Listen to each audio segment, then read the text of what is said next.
चलिए खबरों का रुख करते थे, देख लेते हैं पहली खबर।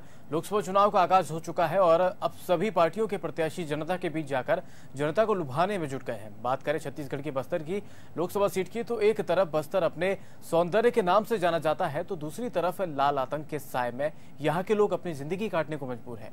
बीजेपी का गढ़ माने जाने वाले बस्तर में बीजेपी 1998 से 2014 तक लगातार पिछले 6 चुनाव जीतती आ रही है। साल 2000 में मध्य प्रदेश के विभिन्न विभाजन के बाद बने छत्तीसगढ़ के अंतर्गत आने के बाद यहां से 3 लोकसभा चुनाव हो चुके हैं। यहां मुख्य पार्टी में बीजेपी और कांग्रेस के बीच टक्कर रही है। देखिए इस पर हमारी खास पेशकश।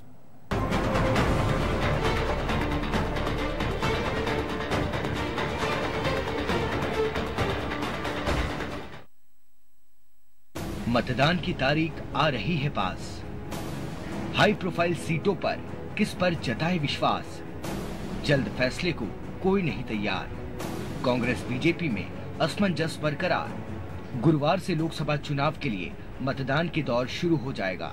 देश भर के अलग अलग राज्यों की कुछ सीटों पर पहले चरण का मतदान होगा। इस दौरान जनता तो अपना फैसला सुनाना शुरू कर देगी, लेकिन राजनीतिक दल है कि अभी तक अपने सारे उम्मीदवार ही तय नहीं कर पाए हैं। मध्य प्रदेश में भी दोनों पार्टियां और इंतजार करने के मूड में हैं।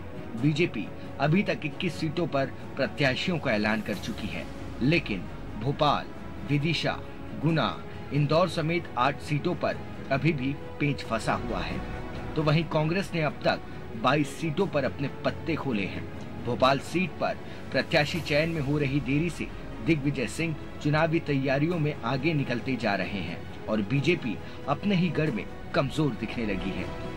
सीटों को लेकर फंसे इस पेंच के बीच मध्य प्रदेश में बीजेपी की कुछ मुश्किलें अपनों की बगावत ने भी बढ़ा दी है।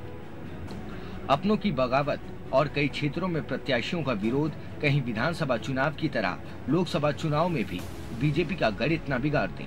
ये बीजेपी के लिए बड़ी चुनौती है, जिसके चलते अब बीजेपी ने एक बार फिर संघ की शरण ली है। इसे काम कर रहे हैं। स्ट्रेटेजी है हम लोगों की कि उचित समय पे जो सबसे उपयुक्त व्यक्ति होगा दिग्विजय सिंह को परास्त करने के लिए उस व्यक्ति का नाम हम देंगे और उसका चुनाव प्रचार भी होगा खूब, और मुझे विश्वास है कि वो लंबे वोटों से विजय प्राप्त करेगा। देखिए, संघ हमेशा मैदान में था। किसने कहा कि संघ मैदान में नहीं था?